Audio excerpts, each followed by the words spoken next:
jurnalnya, dasarnya, pokoknya kita buka ayatnya, ini loh bicaranya benar. Nah, itu kan yang paling benar. Bagaimana dengan yang pendapatnya bisa ngarang-ngarang sendiri, ini hamba Tuhan yang seperti ini? Kita itu memenangkan jiwa, bukan memenangkan perdebatan. Iya. Bukan. Oke. Kita tidak disuruh memenangkan sebuah perdebatan. Padahal ini kan pendeta, teladan, ya. Bang, tol, kurang belajar, kalau Jawa Timuran, Joan. Itu berarti benci sekali, Pastor. Benar nggak sih?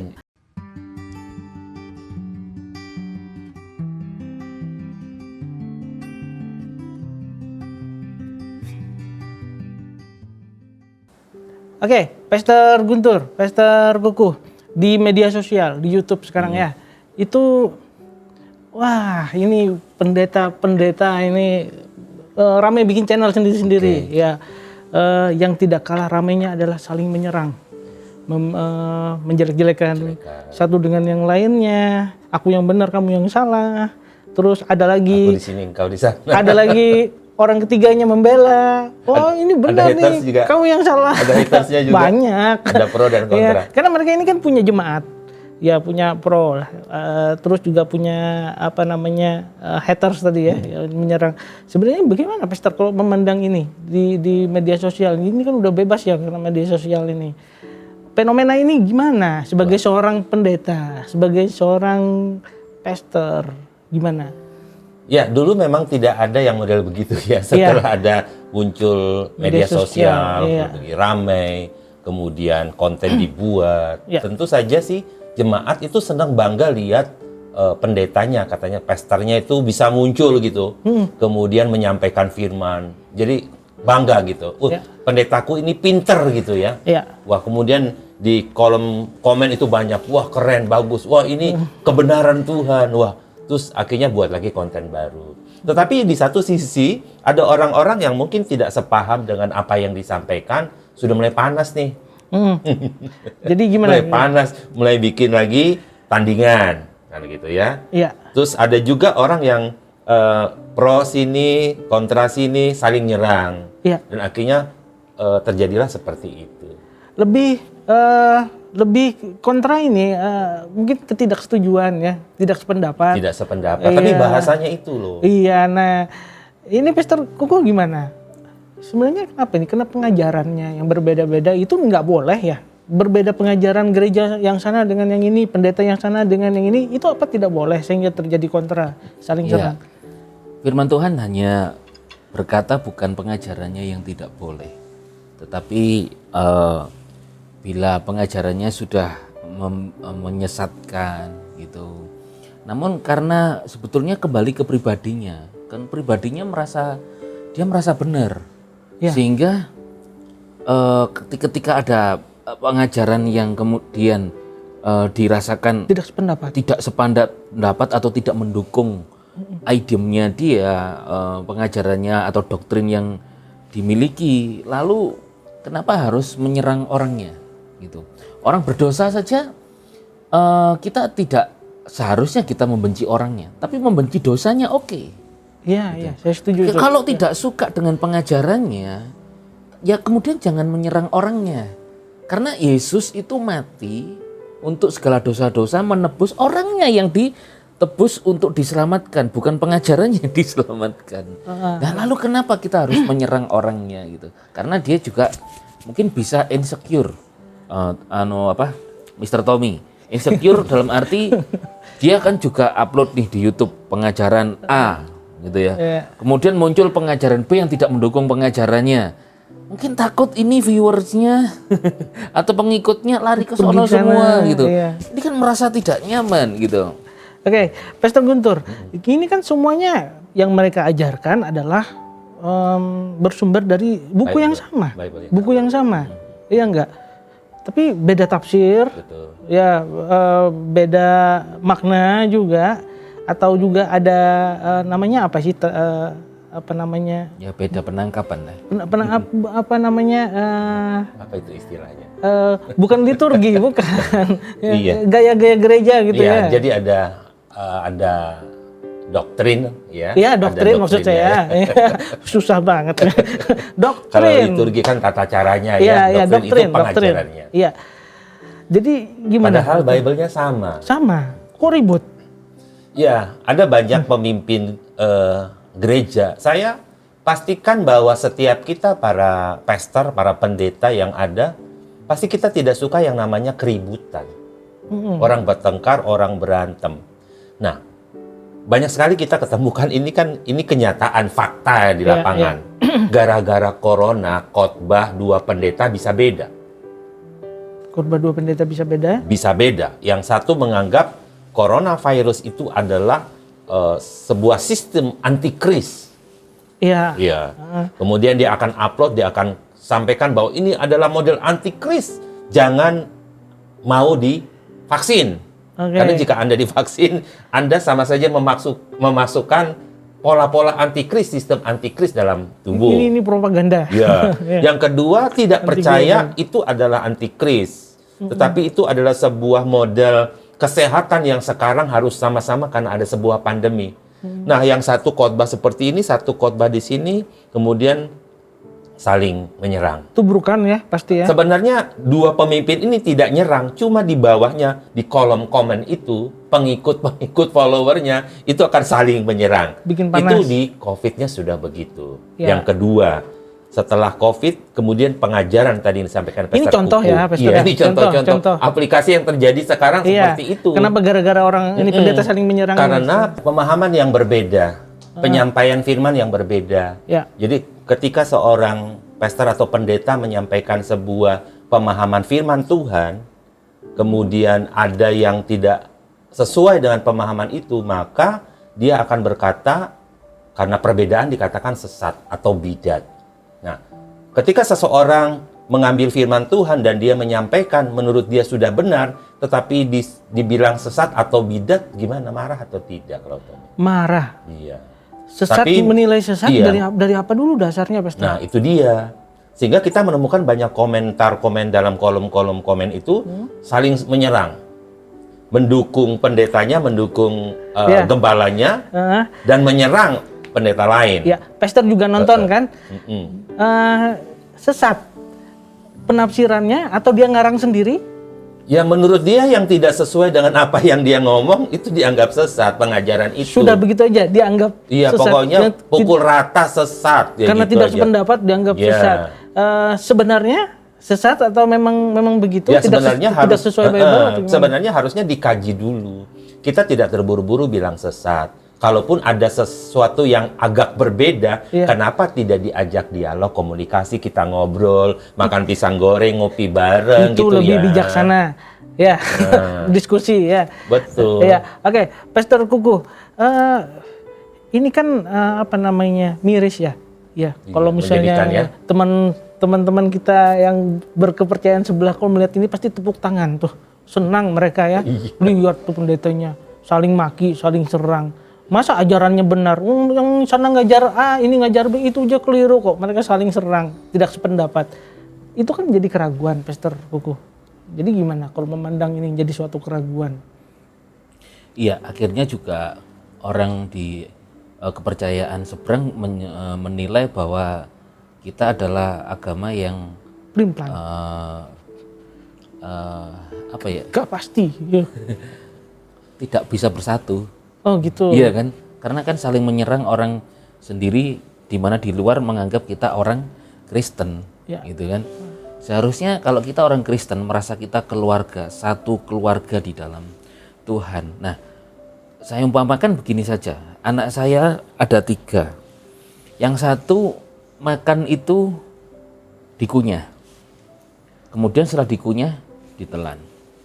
Menurut anak saya ini itu cara makan menelan makan yang benar. Tapi anak saya yang satu tidak. Dia punya cara makan itu langsung masukkan mulut, langsung telan sehingga cepat makannya, cepat sekali. Menurut anak saya yang ini, yang betul adalah makan itu masuk mulut, telan. Nah, anak saya yang ini berkata, salah makanmu, mesti dikunyah dulu. Kamu yang salah. Nah, ini sebetulnya mereka melupakan satu esensi bahwa mereka adalah saudara. Mereka satu keluarga. Seharusnya justru yang benar ini harusnya mengajari, kamu kan punya gigi, ayo dikunyah yang baik. Atau kalau masih tidak bisa diomongin ya pakai cara yang lain atau dibiarin dulu sampai kemudian mungkin dia memiliki kesadaran bahwa cara makannya salah, tetapi tidak menghakimi dan tidak merasa benar sendiri. Nah, kita ini satu saudara di dalam Kristus Yesus, satu baptisan, satu iman. Dulu saya juga begitu, merasa benar sendiri. Sekarang mulai belajar ketika saya melihat anak-anak saya, kemudian mulai belajar, kan kita satu juru selamat, Yesus Kristus. Satu Tuhan, pasti yang ini Trinitas yang betul, yang ini oneness yang betul, yang ini selamat itu anugerah saja, yang ini iman perbuatan, harus kerjakan keselamatan, yang ini oh tidak, wah macam-macam, oh harus baptis air, yang ini tidak perlu baptis air. Akhirnya nggak akan ada ketemunya. Pastor, kalau saya jadi orang lain, saya kalau melihat ini jadi suatu keraguan dong buat saya. Seandainya saya jadi orang lain. Sehingga kan diragukan, betul tidak ini? Nah, seharusnya kan harus masing-masing menyadari kita anak Tuhan nih. Masalah ajaran berbeda, masalah cara makan berbeda, masalah satu pakai sumpit, pakai sendok, pakai tangan, nanti dulu. Kan kita saudara, harusnya kan begitu kan? Tuhannya sama. Karena Tuhannya sama, juru selamatnya sama. Apakah yang di sini dengan pengajaran A, doktrin A, itu ini Yesus Sunario gitu ya. yang pengajaran B ini adalah Yesus Sujono. Kan enggak, kan Yesus Kristus sama. Kan gitu kan. Nah, jadi mesti menyadari kita sama-sama orang-orang tebusan yang ditebus. Bukan gitu, akhirnya seharusnya kita malu sendiri sih. Jadi lihat konsepnya orang itu luar. mirip-mirip ini yang dituliskan di dalam oleh Rasul Paulus. Aku dari golongan Petrus, aku dari golongan Paulus, aku dari Apolos. Jadi masing-masing merasa mereka punya pemimpin ini yang benar. Pasti punya pengikut. Ya pasti seperti itu. Jadi mereka mempertahankan itu. Doktrin yang berbeda. Pengajaran. Itu latar belakangnya ya. Sama kenapa harus memaki? Padahal ini kan pendeta, teladan, ya, bang, tol, kurang belajar, kalau Jawa Timuran, Joan.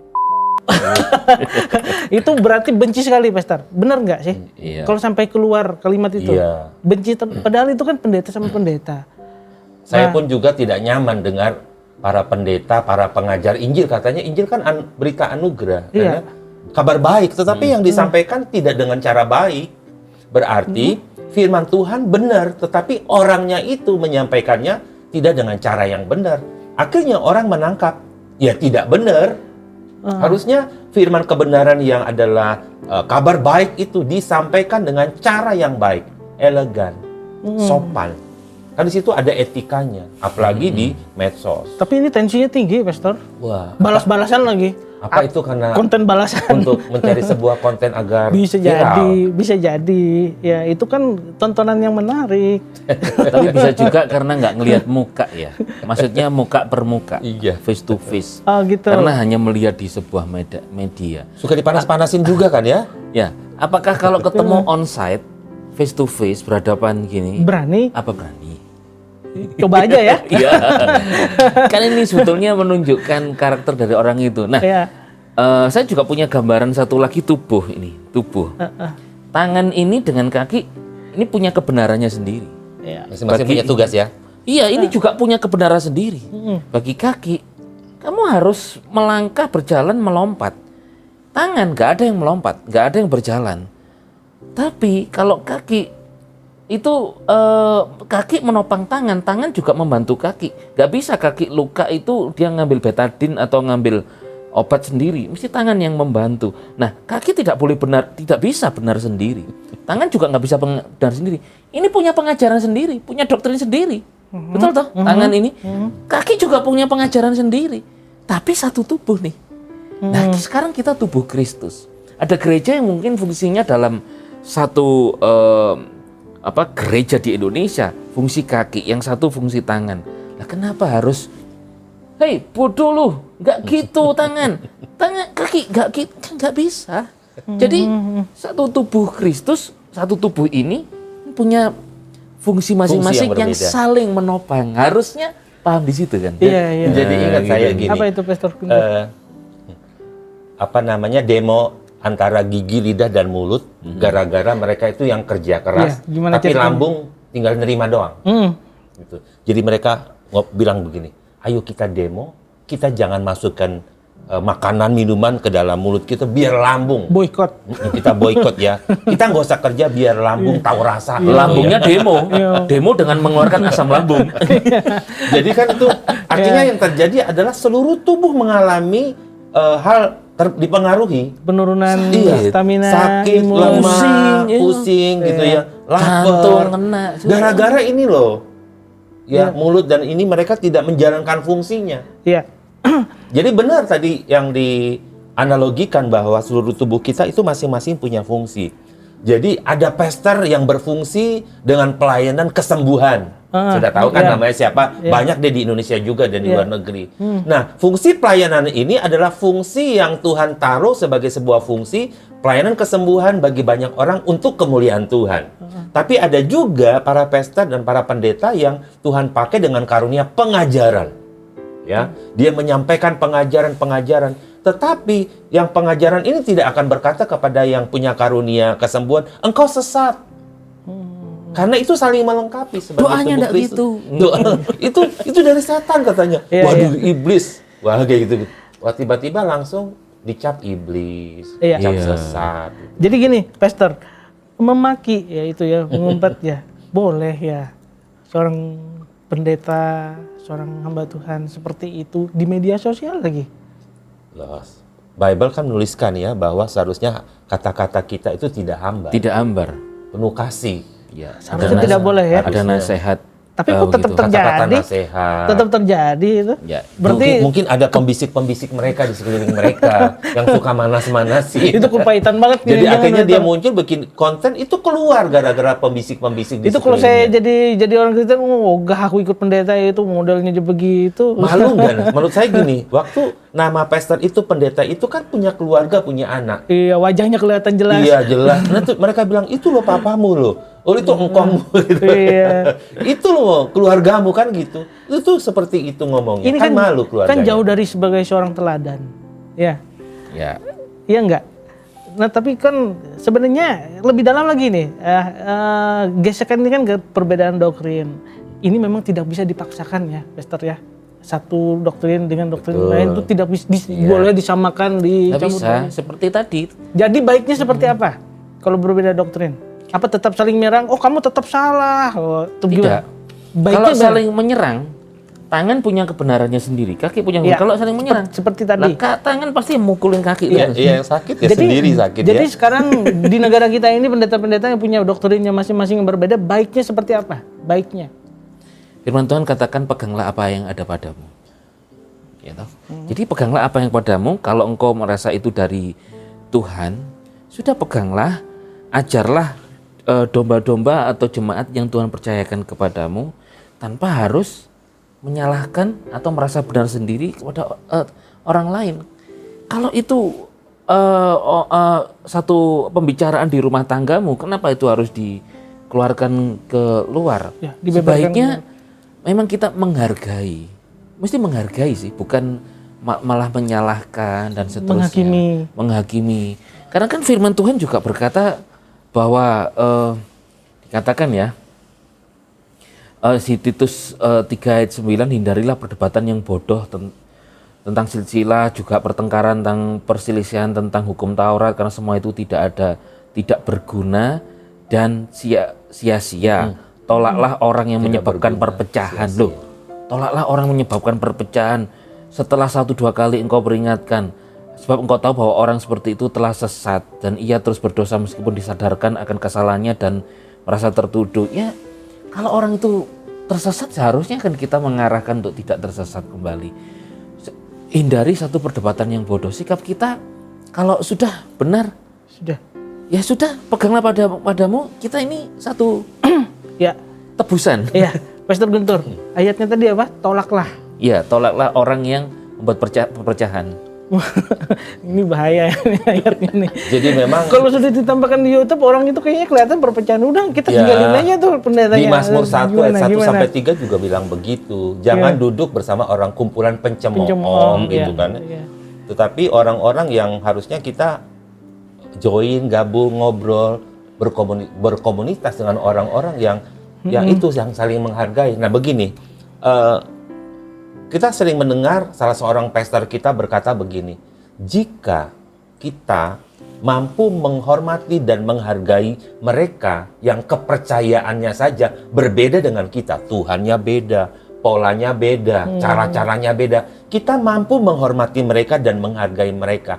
Kenapa kita tidak bisa melakukan itu sesama keluarga yang sama-sama percaya Yesus, yang bergereja pada hari Minggu, yang punya Bible sama, seperti itu. Kenapa kita tidak bisa? Seharusnya kan bisa. Itu mungkin hanya sekedar ornamen ya, yang bukan mendasar, bukan prinsipal sebuah keselamatan. Ya no problem.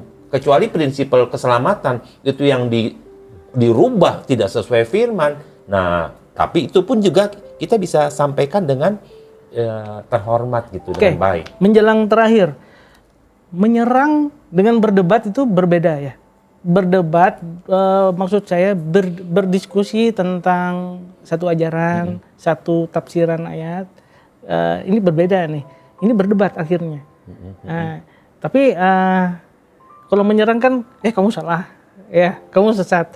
Nah kalau berdebat ini bagaimana, Pastor? Sampai dibuka ruang berdebat banyak itu di YouTube. Iya. Ruang Sebenarnya kalau kita pakai kata sesama pastor sama pendeta, ayo saya mampu, ayo berdebat sama saya, ayo. Jadi seolah-olah mana yang pintar, mana yang bodoh, mana yang hebat, mana yang tidak, mana yang sekolah di luar negeri, mana yang punya gelar STH, MTH, DTH, profesor, doktor, segala macam ya. Dan mungkin akan menonjolkan itu. Dan akhirnya tidak ditemukan yang diperdebatkan itu, yang mana yang ini benar ternyata. Bible menuliskan di firman Tuhan itu bahwa kita itu memenangkan jiwa, bukan memenangkan perdebatan.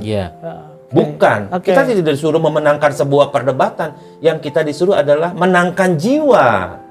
Nah, konsep memenangkan jiwa harus dipahami bahwa untuk apa perdebatan jika akhirnya mencederai, perpecahan, dan lain sebagainya, terjadi permusuhan, pertengkaran. Esensinya kan jiwanya itu, bukan perdebatan, bukan pengajarannya, perdebatannya yang dianggap mempertahankan benar itu. Mempertahankan apa jiwa. namanya? Pendapatnya ya, mempertahankan pengetahuannya. Tapi berdebat itu enggak apa-apa loh. Itu ada firman Tuhan, itu Alkitabiah. Itu ada baiknya ya. Ada baiknya, tetapi ada aturannya. Begini, firman Tuhan berkata begini, hindarilah perdebatan yang bodoh dan tidak mendidik. Yang dihindari itu perdebatan bodoh tidak mendidik. Jadi perdebatan pinter, boleh nggak? Yang tidak menyalahkan, tetapi itu jadi sebuah solusi ya. Menajamkan besi, manusia menajamkan manusia. Itu tidak apa-apa. Saya kembalikan, bagaimana kalau perdebatannya tidak menemukan satu titik kebersamaan, kesepakatan? Akhirnya gimana? Akhirnya mesti humble dan kemudian menghormati masing-masing. Ini ilmu filsafat ini ya. Karena ilmu filsafat kan semuanya itu benar dianggap dan kita sesuai menghargai dengan apa yang dia lihat, pandangannya apa. Jadi benar menurut pandangan dia, benar menurut apa yang disampaikan pandangannya. Seperti itu. Jadi menurut saya kalaupun belum blunder. Kalau belum mendapatkan sebuah solusi keputusan yang sama, ya udah saling menghargai. Di tempat dia memandang itu. Benar. Ini saya benar. Menurut Pak Tommy apa ini? Dari sono. Oval pasti. Oh ya, tidak benar. Nah, dari sudut Pak pandang ya. Garis pasti. Ya. Karena sudut pandang. Iya kan? Karena sudut pandang. Ya. Tetapi kan semuanya sebetulnya benar ketika Nah, demikian juga dengan pengajaran, kenapa harus mengandalkan ininya? Kan kita harus menyelamatkan jiwa. Ya, Pastor, menjelang terakhir lagi. Yang paling bijaksana itu kan semua harus dikembalikan ke Bible. Apa namanya, jurnalnya, dasarnya, pokoknya kita buka ayatnya. Ini loh bicaranya benar. Itu kan yang paling benar. Bagaimana dengan yang pendapatnya bisa ngarang-ngarang sendiri, ini hamba Tuhan seperti ini? Gimana? Biasanya kalau memang sebuah ada pertanyaan dan belum bisa dijawab, kan kita mencari lagi sebuah kebenaran yang tepat. Maka itu sebenarnya kita akan menggunakan kalimat ini. Ya udah, coba nanti kita belajar lagi dah, ya. Kita lihat lagi, kita baca lagi, dapatkan pemahaman, Roh Kudus menuntun kita. Tetapi itu menjadi sebuah dialog, menjadi mempertajam kita, sehingga kita punya kerinduan lagi untuk mau belajar mencari kebenaran. Bukan tensinya tinggi. Bukan. Itu yang muncul adalah emosi biasanya ya. Itu faktor benci sudah ada, Pastor ya. Nah, di situ kepribadian seseorang dinilai. Seseorang dapat menilai, ini hamba Tuhan itu suka jelek-jelekan, suka maki-maki sesama pendeta, sesama Setelah Kristen. itu diselidiki, dia dari gereja mana? Dari sinode mana? Oh, memang itu sinode itu kurang ngajar semuanya. Akhirnya bahasa itu muncul. Iya. Ya, sebenarnya bahasa itu tidak boleh muncul gara-gara ini dulu tidak ada asap jika tidak ada api. Terus jemaat sana balas. Jadilah itu ya saling. Jadi apakah sinode menyelamatkan? Enggak. Itu kan cuma manajemen organisasi untuk mengatur ini. Oke, yang terakhir ini ya, yang nonton ini kan pasti ada pendeta juga. Banyak nih. Ada hamba Tuhan, aktivis. Jangan-jangan di antara mereka ada juga yang suka berantem ya? Pasti ada. Paling benar sebagai hamba Tuhan, itu sikapnya seperti apa, Pastor Guntur? Meskipun ada perbedaan tafsir, perbedaan doktrin, yang paling benar, yang bijaksana, dinilai bijaksana itu bagaimana? Apalagi di medsos. Ya. Kalau saya sesuai firman Tuhan saja ya. Bagaimana? Jadi yang pertama tadi mesti menghindari perdebatan yang bodoh tidak mendidik, yang menimbulkan pertengkaran. Kecuali tadi perdebatan yang diskusi ya. Ya, perdebatan yang besi menajamkan besi, sesama menajamkan sesamanya. Ya, saya setuju kalau karena itu saya sendiri juga sering lakukan, ternyata malah saya mendapatkan sesuatu yang baru justru dari orang ini ketika nggak setuju sama saya. Dengan saya punya pendapat tentang Bible, kitab suci itu begini, kemudian apa yang dikatakan itu membuat saya, oh iya ya, malah saya dapatkan sesuatu gitu. Iya. Gitu. Karena saya sendiri juga punya teman ya, teman saya ini tidak satu gereja dengan saya, dia teman baik gitu. Bahkan saya kalau pergi ke kota, ke pulau itu, dia seringkali saya disediain hotel, penginapan, diajak makan. Setiap kali saya khotbah turun dari mimbar, dia pasti ngikut tuh. Itu saya selalu diserang dan tidak setuju, dia kontra semua dengan apa yang saya sampaikan, yang saya khotbahkan. Itu hanya masalah pengajaran saja, tapi masalah makan, ya di luar itu, wah baik banget, mobil aja saya dipinjemi. Harusnya seperti itu. Iya, harusnya gitu. Okay, jadi bukan malah jadi urusan. Itu bisa memanage. Marah aja ada anger management. Nah, kenapa tidak memanage hal-hal yang disukai dan tidak disukai? Nah, ini sikap sebetulnya. Itu pun sudah termasuk saling menghormati. Saling menghormati. Meskipun perbedaan tadi. Saya ada pesan ini. Apa Pastor Guntur? Jadi pesan saya kepada para hamba Tuhan, para pendeta, para pastor. Yang sering ribut-ribut itu. Iya. Sering maki-maki yang bertengkar-bertengkar itu. Iya. Jadi jika Anda tidak setuju dan tidak sesuai dengan pendeta yang lain dengan pemahaman, jangan ngajak-ngajak jemaatmu untuk benci pendeta itu. Yang seringkali terjadi begitu. Dari mimbar dia akan ngajak seolah-olah itulah pendosa, itulah penyesat, itulah bidat, sehingga semua jemaatnya juga mempunyai suara yang sama seperti gembalanya dan berkata itu sesat. Buang ke neraka gitu, mati aja lu gitu-gitu. Itu jadi gosip tuh kemana-mana. Nah, akhirnya pemimpin ini justru mengajak kebenciannya, ketidaksukaan kepada pengajaran yang lain. Dia mengajak seluruh jemaatnya untuk sama seperti dia membenci. Paulus mengatakan kepada Timotius, dia berkata, janganlah engkau, jadilah teladan sekalipun engkau muda. Orang muda aja disuruh jadi teladan. Bagaimana dengan para senior? Jadi teladan atau tidak? Gitu. Nah, yang muda aja harus jadi teladan. Harusnya yang senior, yang tua harus lebih jadi teladan. Jadi contoh. Jadi contoh yang baik. Iya, gitu. Benar. Mungkin dia kurang baca, Pastor. Oke, ada lagi Pastor Gogo? Iya, itu. Apa? Jadi 2 Timotius 2:24, seorang hamba Tuhan seharusnya tidak bertengkar. Boleh debat seharusnya yang tidak bertengkar. Tidak bertengkar. Jangan mancing juga.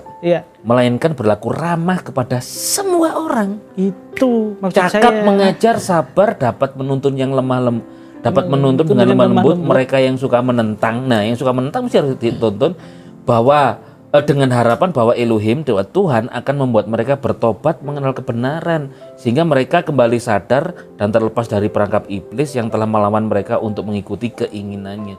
Itu baru pendeta. Ini harus dibaca sama mereka. Nah itu kurang baca berarti yang sering bertengkar itu. Ada ayat ini tapi mereka singkirkan, nggak mau dibaca. Ya kan egonya, Pastor. Iya. Dan mereka bukan memberitakan kebenaran, tetapi mereka mencari pembenaran diri mereka. Ini bahaya. Mempertahankan. Iya. Mencari pembenaran diri itu bahaya. Iya. Jadi Pastor Guntur, Pastor Kukuh tetap ramah ya.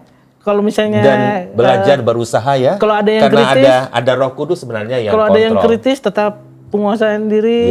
Kalau ada yang tidak setuju, tidak sependapat, iya, itu mulutmu. Bagi saya juga yang paling penting itu bisa memanajemen.